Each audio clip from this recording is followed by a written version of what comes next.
बीते रोज मूर्ति विसर्जन को जा रहे ट्रैक्टर से कुचलकर एक युवक की मौत हो गई। मामला जिला झांसी में थाना प्रेम नगर स्थित गोरैया नगर का है, जहां मूर्ति विसर्जन को लेकर जा रहे ट्रैक्टर की चपेट में आकर एक व्यक्ति ट्रैक्टर की पहिए के नीचे आ गया और उस व्यक्ति के सिर को कुचलता हुआ निकल गया। काफी खून निकल जाने के कारण उसकी मौत हो गई। वहीं से गुजर रहे एक पुलिस थाना प्रेम नगर के सिपाही द्वारा तत्परता दिखाते हुए अपनी बाइक दौड़ाकर कुछ दूरी पर उस ट्रैक्टर को रुकवाया और वापस आकर घायल पड़े व्यक्ति को निजी ऑटो द्वारा इलाज के लिए मेडिकल कॉलेज भेजा, जहाँ उसे मृत घोषित कर दिया गया। मृतक का नाम अल्बर्ट अलेक्जेंडर, उम्र 47 वर्ष, निवासी सेंट जूडियस स्कूल के पीछे नूर नगर बताया गया है। वहीं पुलिस ने बिना नंबर के ट्रैक्टर ट्रॉली सहित कब्जे में ले लिया है। घटनास्थल पर पहुंची सीओ स्नेहा तिवारी ने वैधानिक कार्रवाई के निर्देश दिए। थाना प्रेम नगर क्षेत्र के गढ़िया फाटक स्थान के पास में अभी थोड़ी देर पहले एक ट्रैक्टर में और एक 2 पहिया वाहन में टक्कर हुई है, जिसमें 2 पहिया वाहन पर एक चालक व्यक्ति सवार था। इन्होंने पीछे से ट्रैक्टर में पीछे से टक्कर लगी है, जिसमें 2 पहिया सवार जो है वो घायल हो गया है। इन्हें तत्काल प्राथमिक उपचार के लिए मेडिकल कॉलेज भेज दिया गया है और मौके पर शांति व्यवस्था की स्थिति सामान्य है। अग्रिम वैधानिक कार्रवाई की जा रही है। लोकल से लेकर ग्लोबल तक की खबरों के लिए देखते रहिए सच्ची रिपोर्ट। राजस्थान ब्राह्मण सेवा परिषद गौ व समाज प्रकोष्ठ की ओर से एडवोकेट संजीव व्यास ने बताया कि संस्था के द्वारा दिनांक 20 अक्टूबर 2024 को दोपहर 12:30 बजे नवजीवन संस्थान चौपासी हाउसिंग बोर्ड जोधपुर श्री परशुराम रत्न सीजन 5 का आयोजन किया जा रहा है, जिसमें दिव्यांग महिला समाज सेवियों का सम्मान किया जाएगा। कार्यक्रम का पोस्टर विमोचन कुंती देवड़ा, महापौर नगर निगम उत्तर जोधपुर, रणजीत जोशी सदस्य बार काउंसिल ऑफ राजस्थान व अभूतपूर्व अध्यक्ष Rajasthan high court advocate association Ravindra Bothra, ACP Rajasthan police Rajendra Parihar, अध्यक्ष नवजीवन संस्थान सिद्धि जौहरी, पंडित विजय दत्त पुरोहित, पंडित अश्विनी दवे, मैना व्यास एवं गुरु गोविंद कला राष्ट्रपति पुरस्कारधारी प्रदेश अध्यक्ष राजस्थान ब्राह्मण सेवा परिषद द्वारा किया गया। विमोचन कार्यक्रम में एडवोकेट जियाराम बिश्नोई, एडवोकेट महेश जोशी, अंकित पुरोहित आदि उपस्थित रहे।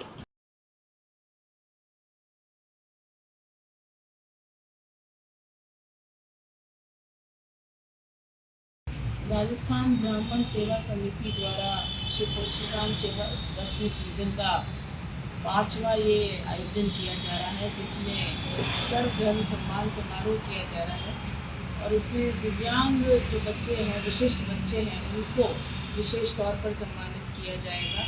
मैं सभी आयोजनकर्ताओं को बहुत बहुत बधाई और शुभकामनाएं देती हूँ और आने वाली 20 तारीख को जो ये नवजीवन संस्थान में इस कार्यक्रम का आयोजन किया है, उसकी भी मैं बहुत बहुत शुभकामनाएं देती हूँ और उम्मीद करती हूँ कि इस तरीके से आप दिव्यांग बच्चों को जो प्रोत्साहन मिलेगा आप द्वारा सम्मान करके, वो निश्चित तौर पर उनको एक और आगे बढ़ने की प्रेरणा देगा। पुनः आपकी पूरी संस्थान को बहुत बहुत बधाई और शुभकामनाएं और मैं उम्मीद करती हूँ कि ये आयोजन आपका बहुत ही सफल आयोजन है। लोकल से लेकर ग्लोबल तक की खबरों के लिए देखते रहिए सच्ची रिपोर्ट। सिंचाई विभाग नहर खंड सुमेरपुर कार्यालय में जल संसाधन विभाग के अधिकारी, किसान संघर्ष समिति सुमेरपुर आहोर के संगम अध्यक्षों और किसानों की मौजूदगी में जल वितरण कमेटी की बैठक बुलाने पर चर्चा हुई। बैठक में किसानों ने 20 अक्टूबर तक जवाई डाक बंगले में जल वितरण कमेटी की बैठक बुलाकर जल वितरण करने की मांग रखी, अन्यथा किसानों में भारी आक्रोश के कारण महापड़ाव किया जाएगा। वहीं स्थायी अधिशासी अभियंता लगाने एवं नहरों की मरम्मत में भ्रष्टाचार हुआ है, उसकी जाँच की मांग की गई। साथ ही संवेदकों का भुगतान संगम अध्यक्षों की बिना सहमति से नहीं दिया जाए। वर्ष 2023 में 24 में नहरे के संचालन हेतु चौकीदारों का भुगतान खिमाड़ा माइनर, सांजेराव माइनर, गोगरा माइनर पर दिया जाए। जवाई नहर की साफ सफाई नरेगा मजदूरों को लगाकर करवाया जाने की मांग रखी। किसानों ने गोगरा एवं सांजेराव नहरे का कार्य तखमीना के अनुसार शुरू करवाने की मांग रखी। वहीं हवा महल से HRDHE केनाल का क्लोजर लेकर साफ सफाई करवाई जाए। इस संबंध में PhD विभाग की बात की जाए। लोकल से लेकर ग्लोबल तक की खबरों के लिए देखते रहिए सच्ची रिपोर्ट। राष्ट्रीय स्वच्छ वायु कार्यक्रम वन एवं पर्यावरण मंत्रालय के निदेशक डॉक्टर प्रशांत भार्गव ने अलवर के मिनी सचिवालय स्थित कलेक्ट्रेट सभागार में अलवर शहर की NCAP कार्य के कार्यान्वयन एवं GRP की समीक्षा बैठक ली। राष्ट्रीय स्वच्छ वायु कार्यक्रम वन एवं पर्यावरण मंत्रालय के निदेशक डॉक्टर गार्गव ने राष्ट्रीय स्वच्छ वायु कार्यक्रम में शामिल अलवर शहर में वायु गुणवत्ता सुधार हेतु किए गए कार्यों की समीक्षा की। उन्होंने निर्देश दिए कि वायु प्रदूषण की रोकथाम से जुड़े विभाग टीम भावना के साथ बेहतर तालमेल रखते हुए अलवर शहर की वायु की गुणवत्ता को सुधारने हेतु एक विस्तृत सैचुरेटेड कार्य योजना तैयार करे, जिसमें वायु प्रदूषण के कारणों हेतु सर्वे, निदानात्मक कार्य आदि शामिल करे। कार्य योजना के तहत प्राथमिक स्तर के कार्य जिसमें निविदा आदि कार्य समयबद्ध रूप से कर लिए जाएं। उन्होंने कहा कि तैयार किए जाने वाली अच्छी कार्य योजना का बेहतर क्रियान्वयन किया जाना भी अति महत्वपूर्ण विषय। उन्होंने कहा कि नगर निगम नोडल एजेंसी के रूप में कचरा प्रबंधन, वायु गुणवत्ता एवं स्वच्छता हॉटस्पॉट पॉइंट को दृष्टिगत रखते हुए शहर का माइक्रो प्लान तैयार कर कार्य योजना बनाए। अन्य संबंधित विभाग भी अपना माइक्रो प्लान तैयार करें। आज हमारे NCAP national clean air programme और CAQM authority for air quality management, इनकी रिव्यू मीटिंग थी। इसके लिए सेंटर से जो डायरेक्टर साहब हैं मिस्टर गार्गव, वो आए थे। उन्होंने हमारे पूरे शहर का रिव्यू किया है और मुझे ये बताते हुए अच्छा लग रहा है कि अब हमें अपना डायरेक्शन, हमारा वर्क प्लान कैसा होना चाहिए, इस पर काफ़ी गाइडेंस आज मिली है। अभी ज़रूर हमारी रैंक बहुत पुअर है और हम 42 रैंक पे हैं 43 सिटीज़ में, पर आज हमने ये डिसाइड किया है कि हमें अगले 1 वर्ष में कैसे काम करना है, किन किन एजेंसीज़ के साथ काम करना है कि अलवर शहर की जो वायु की गुणवत्ता है उस पे हम बिल्कुल खरे उतरे। जो मेन एजेंसीज़ आज मेरे साथ थी वो UIT है, PWD है, नगर परिषद है, फॉरेस्ट विभाग है और ट्रैफिक पुलिस है। हमने साथ बैठ के अपना प्लान बनाया है और आगामी 7 से 10 दिनों में हम उस प्लान को सेंटर पे भेजेंगे ताकि वो अप्रूव हो जाए और आगे इस पे काम करें। ग्रैप का ये है कि ग्रैप के 4 स्टेजेस हैं जो डिपेंड करते हैं कि दिल्ली में AQI कैसा होता है। तो अब हमें लग रहा है जैसे ग्रैप 1 जल्द ही यहाँ लागू होने वाला है, तो आज हमने सभी विभागों को उसकी भी एक ट्रेनिंग कराई कि ग्रैप 1 में हमें क्या क्या काम रोकने हैं, 2, 3, 4 में बढ़ते बढ़ते क्या करना है। मैं प्रेस के माध्यम से भी सारी जनता से भी यही रिक्वेस्ट करना चाहूँगी कि खुले में कचरा जलाना, किसी भी तरह की जो गाड़ियां हैं आपकी, जो आपके पोल्यूशन नॉर्म्स हैं उसके विरुद्ध उनको चलाना, बाकी जो भी आपके पोल्यूशन के नॉर्म्स हैं उसके विरुद्ध कोई भी कार्रवाई करना, जैसे रोड बन रही है, कहीं कंस्ट्रक्शन एक्टिविटी चल रही है प्राइवेटली, उनमें वो ग्रीन कवर नहीं लगाना और ऐसी बहुत से पॉइंट्स हैं जिनकी हमने डिटेल इंस्ट्रक्शन निकाली भी है, मैं दोबारा भी निकालूंगी। तो मेरा यही रिक्वेस्ट रहेगा कि सब लोग इसमें अपना पूरा निभाएं। आगामी दिवाली में हमें फायर क्रैकर्स पे भी इसमें काम करना होगा, उसका कैसे बैन करना है और ग्रीन दिवाली कैसे मनानी है, तो यही हम इस पे काम करेंगे। लोकल से लेकर ग्लोबल तक की खबरों के लिए देखते रहिए सच्ची रिपोर्ट। अलवर शहर में इन दिनों बाइक चोरी की वारदात बढ़ चुकी है और चोर मौका देखकर मास्टर चाबी से बाइक का ताला तोड़कर बाइक लेकर फरार हो जाते हैं। लेकिन पुलिस बाइक चोरों पर अंकुश नहीं लगा पा रही है। ऐसा ही मामला आज अखीपुरा मोहल्ले में देखने को मिला, जहां घर के बाहर खड़ी बाइक चोरी कर ले गए। पीड़ित प्रिंस चावरिया ने बताया कि उसकी मोटरसाइकिल घर के बाहर खड़ी हुई थी और घर के बाहर से चोर बाइक लेकर फरार हो गए। उन्होंने नवरात्रि पर नई मोटरसाइकिल खरीदी थी, जिसकी सूचना पुलिस को दी गई, लेकिन अभी तक पुलिस प्रशासन ने कोई कार्रवाई नहीं की। उन्होंने कहा मोहल्ले में ग्रस्त नहीं होने से चोर सक्रिय हो गए और आए दिन चोर बाइक चोरी की घटना को अंजाम दे रहे हैं। कौन सी थी मोटरसाइकिल? मोटरसाइकिल मेरी स्प्लेंडर प्लस मोटरसाइकिल थी। 2000 जगह से चोरी हुई है। अखेपुरा मोहल्ला, वार्ड नंबर 27। क्या लगता है कौन चोरी कर सकता है मोटरसाइकिल? चोरी तो क्या, मैं पहले 2-3 मोटरसाइकिल चोरी हुई थी। जो एक मोटरसाइकिल कभी बावड़ मिली 3-4 दिन पहले, और क्या नाम से, बाकी अगर पुलिस की गश्त होती तो शायद ये काम नहीं होता। क्या काम करते हो? मैं नगर निगम में प्राइवेट ठेकेदार तो ड्राइवर। क्या लगता है, आप देखो कि गाड़ियाँ चोरी हो रही है तो आम आदमी की क्या करोगे? तो ये तो पुलिस के ऊपर होता है, क्या नाम से, अगर पुलिस की अगर गश्त चलती तो उस पर पुलिस अगर गश्त करती तो शायद गाड़ी चोरी नहीं होती। तो गाड़ी अभी तक कोई अता पता गाड़ी का कोई अता पता नहीं। मैंने सीसी उसमें हमारे एक तो क्या सीसी कैमरा नहीं है। तो वहाँ पे क्या आपने रिपोर्ट दर्ज करा दी? हाँ, कोतवाली में रिपोर्ट दर्ज कराई। किसको दिया आपने रिपोर्ट? अपने इलियास जी हैं, उनके पास जांच है। क्या नाम है आपका? मेरा नाम प्रिंस चावरिया।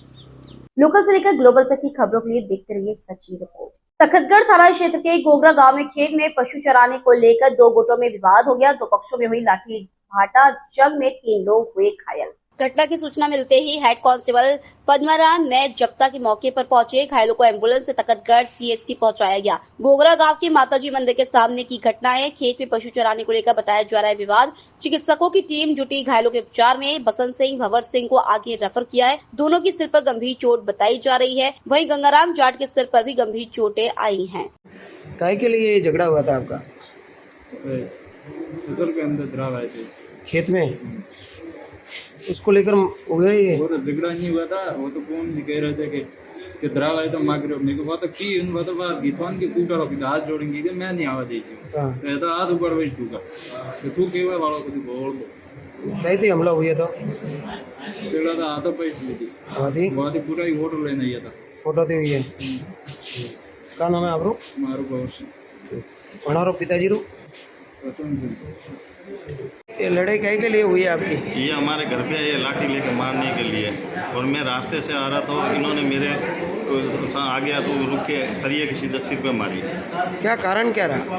कारण ये कह रहे हैं कि आपकी भैंसें हमारे खेत में आती है, लेकिन हमारे इनके पड़ोस में कोई खेत ही नहीं है। नहीं है?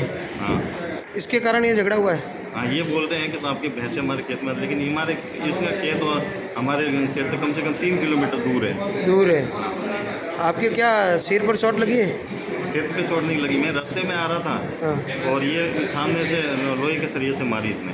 कहाँ पर मारी है आपको? एक तो सिर पे मारी है और एक आँख के ऊपर मारी। आँख के ऊपर मारी है। हाँ। क्या नाम है आपका? गंगाराम। गंगाराम। लोकल से लेकर ग्लोबल तक की खबरों के लिए देखते रहिए सच्ची रिपोर्ट। भरतपुर जिले के भुसावर उपखंड के गांव वल्लभगढ़ में राष्ट्रीय स्वयंसेवक संघ की तरफ से पथ संचलन एवं शस्त्र पूजन कार्यक्रम संपन्न हुआ। वल्लभगढ़ उपखंड के सैकड़ों स्वयंसेवक एवं भुसावर खंड के स्वयंसेवकों ने पथ संचलन में भाग लिया। संघ शताब्दी वर्ष पर समस्त स्वयंसेवकों ने नियमित शाखा लगाने का संकल्प लिया। कार्यक्रम की अध्यक्षता आश्रम के संत श्री परमानंद ने की। कार्यक्रम में बौद्धिक जिला बौद्धिक प्रमुख हरसाय कर रहा। संघ उस समाज को उसमें जोड़ने का काम करने के लिए पंच परिवर्तन लेके आया है। उस पंच परिवर्तन में हमारा था एक सामाजिक समरसता। सामाजिक समाज क्या है? अध्यात्म है।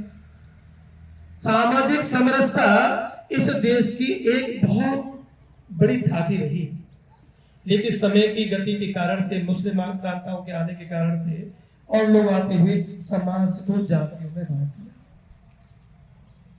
आप देख रहे हैं कि वो बर्बर जातियां हमारे हिंदू संस्कृति और समाज को तोड़ करने का प्रयास उन्होंने किया। आज भी वो चल रही है। आप देखो, आतंक, बर्बरता और ये अपनी नक्सलवाद, ये बहुत हावी है। वर्तमान में देख लो, एक इजराइल वाला उदाहरण देख सकते। लोकल से लेकर ग्लोबल तक की खबरों के लिए देखते रहिए सच्ची रिपोर्ट। आमेर उपखंड के कोलाखेड़ा गांव में कोलाखेड़ा माता शक्तिपीठ पर गत रात्रि को चामुंडा मित्र मंडल के तत्वाधान में एक शाम श्री कोलाखेड़ा माता जी के नाम में एक विशाल भजन संध्या का आयोजन हुआ, जिसमें भोपाजी लक्ष्मण लाल गुर्जर ने बताया कि प्रतिवर्ष माताजी के मेरे दादाजी भोपाजी स्वर्गीय नाथूलाल गुर्जर द्वारा यह जागरण कार्यक्रम शुरुआत की थी, जिसे इस बार 55 साल पूर्ण हो चुके हैं। मुंबई, इंदौर, गुजरात, बेंगलोर आदि के प्रवासी भी पहुंचे। भजन संध्या में श्री श्याम म्यूजिक ग्रुप बजरडा के ऑर्गेनाइजर मोन्टू सेन के साथ राजस्थान के प्रसिद्ध भजन गायक भेरूपुरी ने गणपति वंदना से भजनों की शुरुआत की। सेवा भारी मानव देव गणपति देवा के साथ ही गुरु महिमा व देविया में ढोल नगाड़ा बाजे मारा बालाजी के साथ ही माताजी के एक से बढ़कर एक प्रस्तुतियां दी। गायक भरत सुथार ने बेगी बेगी चाल रे ले फुलडा वालो हार कोलाखेड़ा में चावड़ मूर्त लागे प्यारी गायक दुर्गेश मेवाड़ी ने दर्शन कर लो माताजी का शेर आयत तो रमेश सेन ने भी शानदार भजनों की प्रस्तुतियां देकर श्रोताओं को झूमने पर मजबूर कर दिया।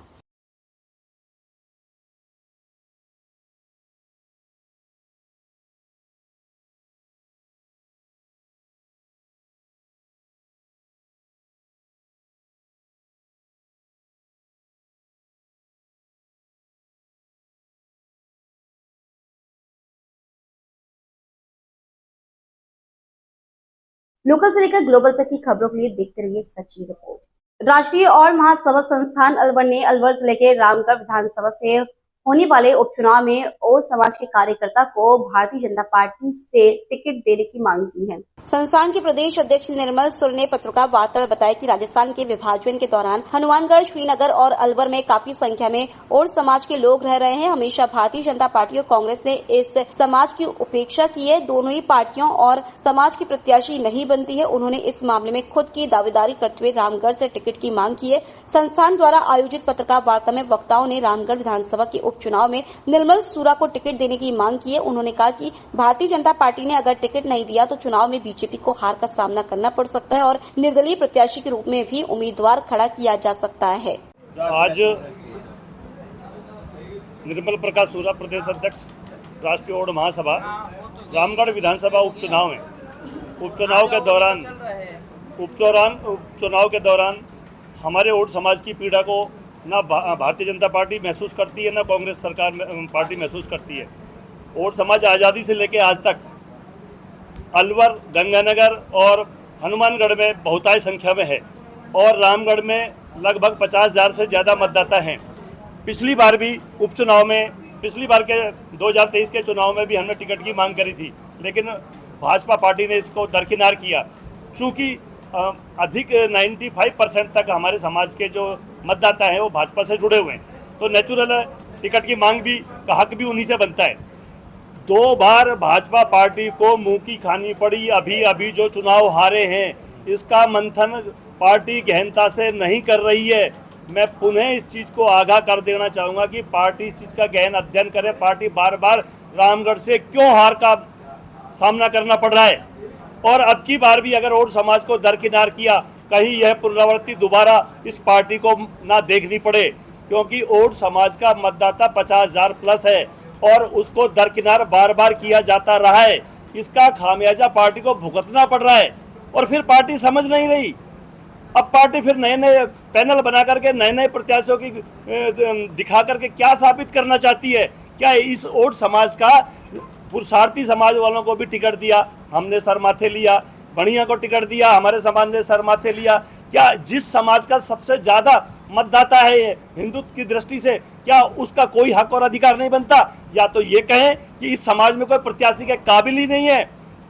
मैं एक टीचर था, 2023 में वीआरएस लेकर मैंने अपनी दावेदारी की ताकि पार्टी को ये ना लगे भाई समाज में कोई अच्छा कैंडिडेट नहीं है, और कैंडिडेट भी थे। तो मैंने उस दावेदारी को किया, हिंदुत्व के नाम पर काम किया, पार्टी ने उसको खारिज किया, कोई बात नहीं, उसके बावजूद भी हम पार्टी के साथ खड़े रहे। किंतु अब उपचुनाव के दौरान पुनः हमने दावेदारी प्रस्तुत की है, सभी प्रभारियों को भी दी है, प्रदेश अध्यक्ष जी को भी दी है, मुख्यमंत्री जी के पास भेजी है। अगर अब की बार भी इस तरीके से बार बार दरकिनार करते रहे, समाज मजबूर होकर किसी न किसी कठोर निर्णय पर जाने की स्थिति में रहेगा और पार्टी को इसका खामियाजा भुगतना पड़ सकता है। क्योंकि हम चाहते हैं इस समाज का मान सम्मान पार्टी किसी भी हद तक जरूर करे और पार्टी इस टिकट के बारे में गंभीरता से विचार कर टिकट की घोषणा करे कि ओड समाज के प्रत्याशी को टिकट दिया जाए। ये ओड समाज मेरी नहीं, समस्त राजस्थान से ओड समाज की मांग है। धन्यवाद। निर्मल सूरा, प्रदेश अध्यक्ष, राष्ट्रीय ओड महासभा। ओड समाज जिलाध्यक्ष अलवर। गत अगस्त माह में 25/8/2024 को अलवर जिलाध्यक्ष के चुनाव ओड छात्रावास बुद्ध विहार अलवर में आम सभा बुलाकर कराए गए। ओड समाज के जिलाध्यक्ष हेतु चुनाव में 9 आवेदन प्राप्त हुए, जिसमें से 7 ने अपने आवेदन उदय सिंह मेरे पक्ष में अपना समर्थन दिया, पक्ष में वापस लेकर समर्थन दिया। कश्मीर मंजोका को समर्थन नहीं दिया। समर्थन नहीं मिलने के कारण कश्मीर मंजोका चुनाव प्रक्रिया बीच में छोड़कर ही चले गए और उदय सिंह को मुझे निर्विरोध सर्वसम्मति से अध्यक्ष घोषित कर दिया गया। 13/10/2024 को अलवर में समाज का समर्थन न मिलने के कारण कश्मीर मंजोका ने समाज के कुछ लोगों को एकत्रित कर रामगढ़ में अपने आप को जिला अध्यक्ष घोषित करा लिया, जिसका मुख्य उद्देश्य गैर सामाजिक प्रत्याशी को राजनीतिक फायदा पहुंचाना मात्र है। पूर्व में जिला कार्यकारिणी में कश्मीर मंजोका मंत्री पद के, उप जिला मंत्री पद के पद पर रहे और तब विधानसभा चुनाव में लेटर पैड का भी दुरुपयोग किया गया। उक्त कथित जिला अध्यक्ष व उसकी कार्यकारिणी का एवं उनके द्वारा किसी भी गैर सामाजिक प्रत्याशी को किसी प्रकार का लिखित समर्थन देने का खंडन करते हैं। हम हमारे समाज का विकास चाहते हैं, समाज एकजुट है। हम गवर्नमेंट से, सरकार से मांग करते हैं ओड समाज का बोर्ड विकास कल्याण बोर्ड गठित हो। बालिका छात्रावास अलवर में निःशुल्क भूमि 1000 वर्ग गज यूआईटी द्वारा उसको अलॉट किया जाए। रामगढ़ क्षेत्र में विशेष पैकेज के तहत ओड समाज के मजदूर वर्ग को रोजगार उपलब्ध करवाया जाए, क्योंकि रामगढ़ क्षेत्र में काफ़ी इलिटरेसी है और खाना बदोश जीवन है। बाहर वो दूसरे राज्यों में कमाने के लिए चले जाते हैं और जिस कारण से उनका बच्चों की पढ़ाई लिखाई, शिक्षा दीक्षा अच्छी तरीके से नहीं हो पाती है और इस वजह से शिक्षा के तौर पे भी ओड समाज पूरी तरह से पिछड़ा हुआ है। राजनीतिक नियुक्तियों देकर ओड समाज के जनप्रतिनिधि को राजनीतिक में आने का अवसर दिया जाए, क्योंकि हमारा समाज राजनीतिक, आर्थिक, शैक्षणिक दृष्टि से पूरी तरह से पिछड़ा हुआ समाज है और जितने भी अदर पॉलिटिक्स पार्टियां हैं, कुछ भी है, सब यूज़ एंड थ्रो का सारा सिस्टम चल रहा है। इनके विकास और उत्थान विकास के लिए कोई भी आगे आकर इनकी सार संभाल नहीं कर रहा है। गवर्नमेंट ने भी इस समाज की कोई अभी तक सुध नहीं ली है, क्योंकि हरियाणा और अन्य राज्यों में हमारा जो ओड समाज है वो एससी वर्ग से बिलोंग करता है, एससी वर्ग में उनको ले रखा है, जिसके कारण उनका विकास, उन्नति हो रही है। और हमारे सभी के सभी, जब अपना देश का विभाजन हुआ था, ये पूरा समाज एक ही है, कोई हरियाणा में है, कोई राजस्थान में, कोई पंजाब में। और यहाँ जो हमारे राजस्थान में ओड समाज है वो अभी ओबीसी में ही है, जिसकी हम मांग करते हैं कि हमारे समाज को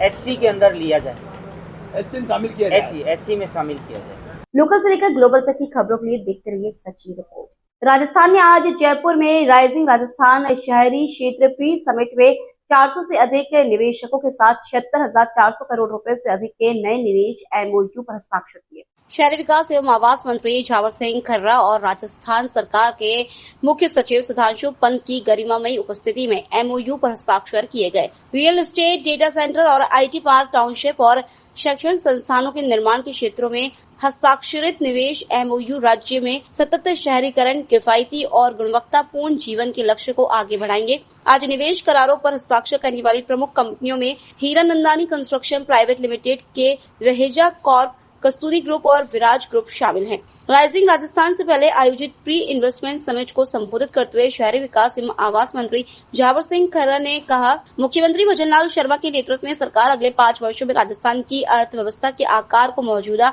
$180 बिलियन से 2 गुना करके $350 बिलियन करने का लक्ष्य लेकर चल रही है।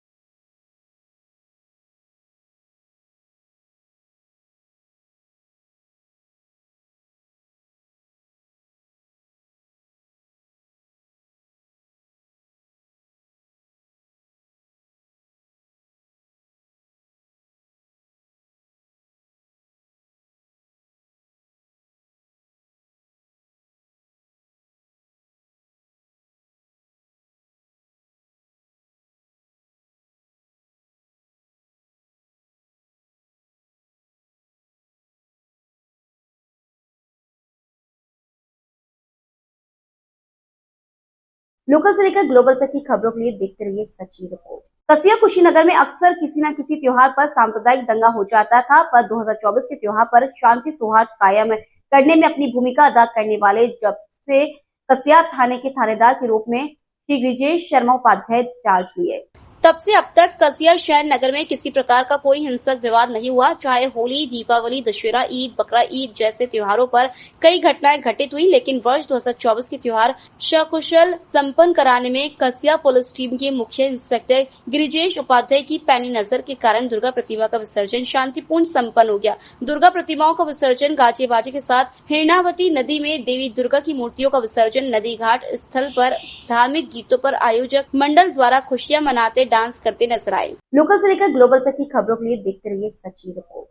भीलवाड़ा, जहां एक तरफ सरकार एवं निगम के उच्च अधिकारियों ने आमजन व किसानों को बिजली कनेक्शन सरल प्रक्रिया के तहत तुरंत उपलब्ध कराने हेतु समय समय पर आदेशित किया जा रहा है, लेकिन भ्रष्ट अधिकारी सरकार के आदेशों की धज्जियां उड़ाकर भ्रष्टाचार के चलते बिना दान दक्षिणा बिजली कनेक्शन हेतु आवेदन करने वाले उपभोक्ताओं को समय पर कनेक्शन जारी नहीं करते हैं। आज राष्ट्रीय मानवाधिकार पर्यावरण सुरक्षा एवं भ्रष्टाचार निवारण संगठन द्वारा विद्युत वितरण निगम के मुख्य अधीक्षण अभियंता के नाम ज्ञापन निगम के एक्सीएन ओपी खटोड़ को दिया जाकर बताया गया कि विद्युत वितरण विभाग कार्यालय ग्रामीण द्वितीय के अधीन गाजरमाला क्षेत्र के दुड़िया ग्राम निवासी एससी वर्ग के किसान रामचंद्र बिरवा ने अपने खेत में लगे कृषि कनेक्शन को पानी नहीं होने की वजह से उसके दूसरे खेत में शिफ्ट करने हेतु आवेदन किया था, जिनकी डिमांड राशि निगम द्वारा जारी की गई, जिसको उसके द्वारा 10 अक्टूबर 2023 को 10,000 बुक नंबर A 1,27,511 कैश रसीद नंबर 44 जमा कर रिसीव्ड प्राप्त की।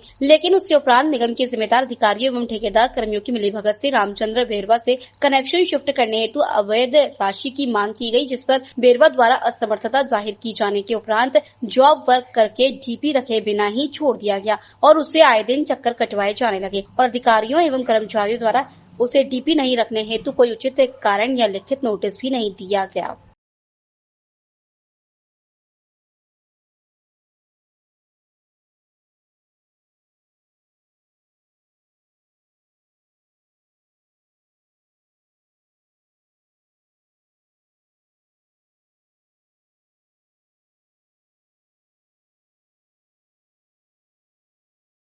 लोकल से लेकर ग्लोबल तक की खबरों के लिए देखते रहिए सच्ची रिपोर्ट। खबर झांसी से है। सवारी छोड़कर लौट रही सीएनजी से चलने वाली 3 व्हीलर सड़क पर दौड़ रही ऑटो में अचानक आग लग गई और धू-धू कर जलने लगी। ऑटो ड्राइवर के अनुसार वह बवीना से सवारी लेकर झांसी रेलवे स्टेशन गया था। सवारी छोड़कर जब वह ऑटो लेकर वापस जा रहा था, तभी उसे ऑटो से कुछ धुआं उठता देख लगा। जब तक वह कुछ समझ पाता तब तक ऑटो से आग की लपटें उठने लगी। तभी उसने तुरंत ऑटो को सड़क के किनारे रोक दिया। फायर ब्रिगेड को सूचना मिलते ही अग्निशमन टीम ने आकर ऑटो में लगी आग पर काबू पाया, लेकिन तब तक ऑटो पूरी तरह जल चुकी थी। गनीमत रही कि ऑटो में उस समय कोई सवारी नहीं थी, जिससे जानहानि होने से बच गई। भूपेंद्र कैसे लग गया जी का नाम? सर अपने आप ऑटोमेटिक लगती है, फिर पता नहीं मैं गाड़ी चला रहा था, मेरे को धुआं दिखाई दिया, तो इसके कारण मैंने गाड़ी रोक के अपना चेक किया, धुआं देख के आग लगी है। कोई सवारी वगैरह बैठी थी? नहीं सर, सवारी वगैरह नहीं, खाली गाड़ी। स्टेशन से वापस आ रहे थे, इसी प्रकार से इनको धुआं दिखाई दिया, तो फिर ये उसको बुझाने की कोशिश की, लेकिन नहीं बुझा तो फिर फायर सर्विस को फोन किए। उसके बाद फायर सर्विस द्वारा इसको आग को बुझाया गया। लोकल से लेकर ग्लोबल तक की खबरों के लिए देखते रहिए सच्ची रिपोर्ट।